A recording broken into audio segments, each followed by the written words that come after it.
Good Morning Business, Stéphane Soumier sur BFM Business.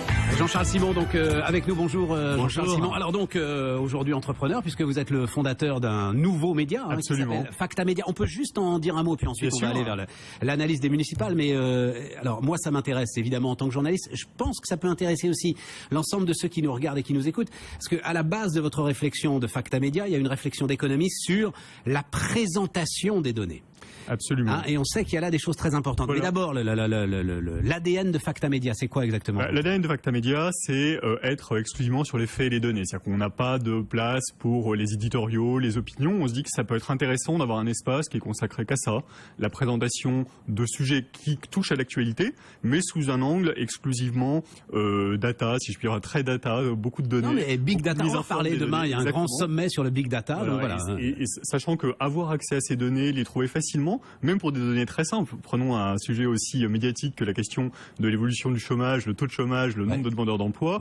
S'y retrouver même quand on est assez pas spécialiste, mais quand on aime bien naviguer dans ces données, c'est pas évident d'aller retrouver d'un coup la donnée de l'INSEE, la donnée de Pôle emploi, de comprendre les différences, de voir les problèmes de méthodologie, de voir comment ont évolué les courbes et de pouvoir analyser ça suffisamment facilement de manière ergonomique sur une même plateforme.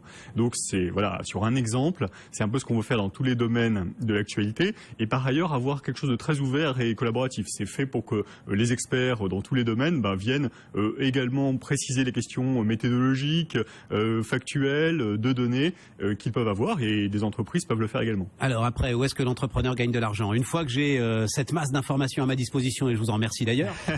Non, mais c'est vrai qu'en plus, avec une présentation, alors je le dis juste d'un mot, et vous aurez jamais de crédit d'impôt recherche là-dessus, et c'est dommage, mais parce que c'est très très important, même en termes de compétitivité, que d'avoir une présentation radicalement nouvelle, de sortir du PowerPoint.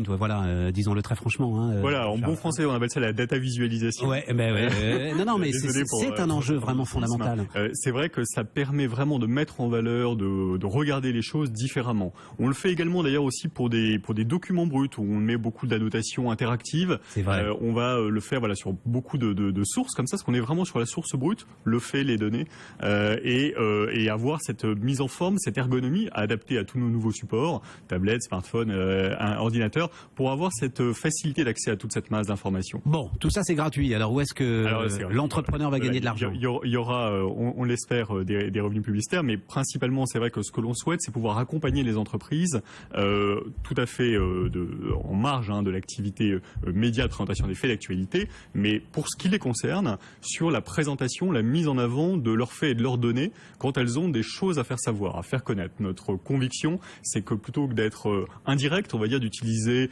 des moyens de communication plus à l'ancienne, des réseaux d'influence, vous voulez dire. Exactement. Souvent, en fait, les entreprises ont tout à fait intérêt à être très directes, à présenter leurs données, à présenter leur réalité de manière factuelle, et quitte d'ailleurs à susciter le débat, mais en disant finalement j'ai des données, je suis soit mise en cause, soit c'est moi qui veux faire comprendre une réalité qui est méconnue ou qui est contestée. Je lance finalement une forme de débat de manière tout à fait neutre, c'est-à-dire je pousse des données, je mets des données et des faits en avant, et ça permet de modifier un peu la connaissance et l'information qu'ont les parties prenantes à ce débat. Et vous aurez installé une marque, alors vous en aurez installé l'indépendance à travers tout ce que vous offrez gratuitement au grand public.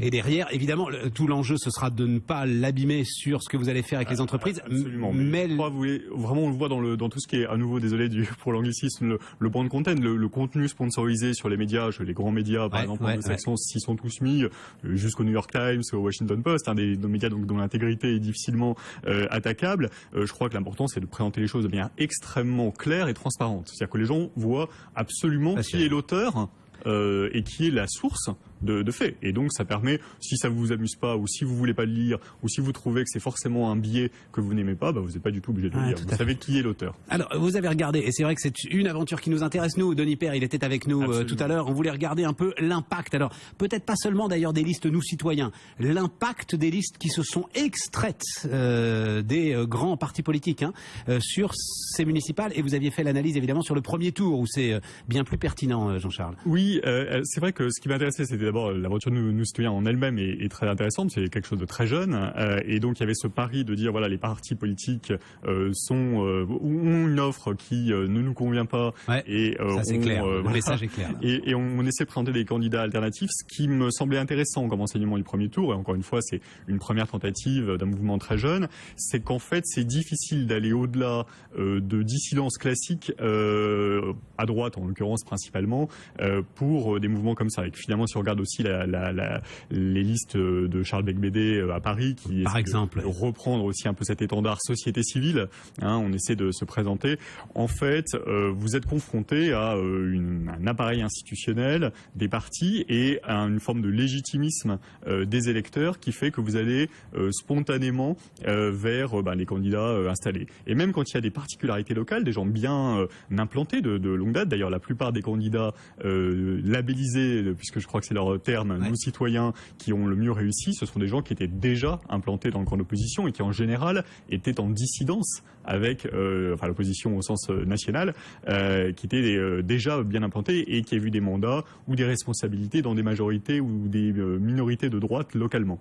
Donc ce n'étaient pas des candidats nouveaux. Je vois l'exemple de Levallois-Perret.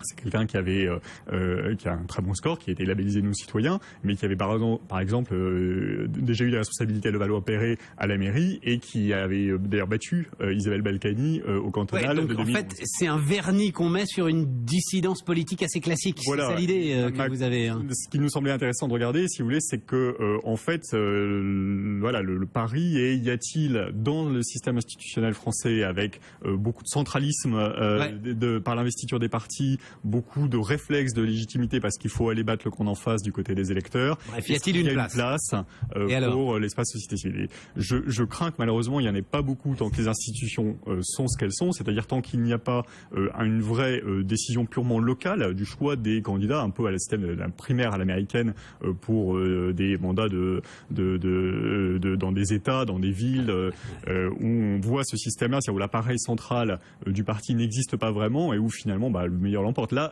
il y aurait une possibilité potentiellement dans un système ouvert comme celui-là. Je crains que dans un système fermé où tout le financement est quasiment public, on a vraiment un système qui est très contraignant pour des nouveaux entrants, si on raisonne en matière de concurrence et de marché. Il y a une contrainte très forte au financement par les personnes physiques et une interdiction par les personnes morales, donc on se retrouve avec quelque chose d'extrêmement contraint, et en revanche donc des partis qui vivent du financement public et qui en plus ont des pratiques d'investiture très centralisées, avec, même s'il y a maintenant des primaires dans des sections, des primaires de militants, la primaire ouverte sans intervention de l'appareil du parti, c'est encore un leurre. Mais et est-ce que les électeurs ont été d'une manière ou d'une autre sensibles à ce message? Compliqué de savoir à ce stade. Il va peut-être falloir attendre les européennes. C'est pour ça qu'il faudrait voir, en effet, dans une élection plus nationale où il y a moins de dimension locale, si aux européennes, là vraiment un message, un programme peut séduire.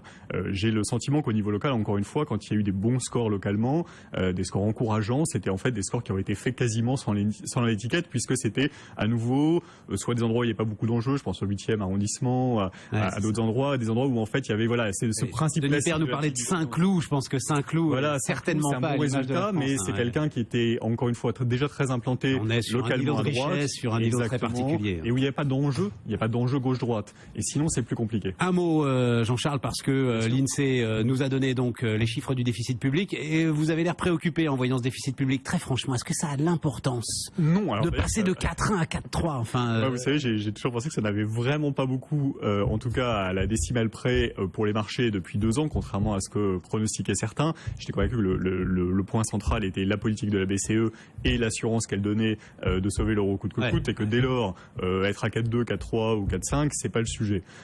C'est pas ça qui va faire bouger d'un iota les taux français, qui va mettre en danger. Ça fait un peu de non, mais après la question c'est la marge de manœuvre en matière de baisse d'impôts. Voilà. Le vrai sujet, c'est est-ce que le gouvernement, celui-là et objectivement d'autres, ont les moyens ou ont eu la capacité de baisser les dépenses publiques, parce que il n'y a pas de miracle sur la croissance à espérer à un niveau en tout cas suffisant pour qu'il n'y ait plus de sujet de finances publiques. Donc le sujet, il est vraiment qu'est-ce qu'on est capable de faire sur les dépenses pour pour ne pas rééditer le choc fiscal ou même pour pouvoir enfin diminuer les prélèvements obligatoires.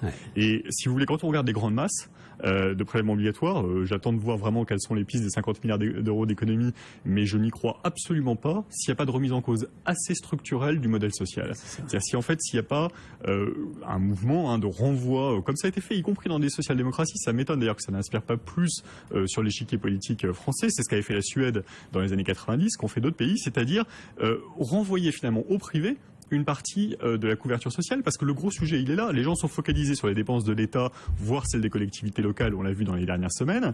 Le gros sujet, c'est les 33 points de PIB pris par la protection sociale et qui sont croissants sans cesse. Il y a que le reste, pas vraiment. En gros, c'est moitié-moitié. Hein. Vous avez moitié-moitié État, collectivité locale et moitié dépenses sociales, même un peu plus. On arrive à près de 60% pour les dépenses sociales. Donc c'est là où est le gros sujet. Alors certaines sont pas toutes payées par la sécurité sociale. D'ailleurs, les départements, par exemple, en assument une partie, mais le gros paquet, il est les dépenses sociales, c'est maintenant la majorité, et c'est surtout celle qui est la pente croissante depuis plus de 20 ans. Le reste, État, collectivité locale, et on va dire pas très bien géré, mais le vrai sujet en matière de masse et de ce qui progresse structurellement, c'est vraiment les dépenses sociales. Oui, ça veut dire que ce que nous dit ce chiffre finalement, c'est que la politique du rabot, on arrive au bout et qu'il faut un architecte, il faut reconstruire totalement. Qu'est-ce qu'on veut garder, qu'est-ce qu'on doit mettre ailleurs. Ça, alors pour le coup, Denis Père, c'est ce qu'il nous disait. Ça, c'est le résultat d'une présidentielle finalement. C'est-à-dire qu'il faudrait que ce soit validé par une élection nationale pour qu'on remette. Mais je n'ai pas vu justement pour l'instant, pour reprendre, je crois, les mots de Denis Père, que dans l'offre politique, il y a eu jusqu'à présent une proposition de réorganisation de l'architecture du modèle social.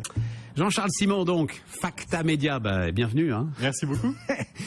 Vous allez voir, c'est pas facile tous les jours, mais on s'amuse. Il est 8h32.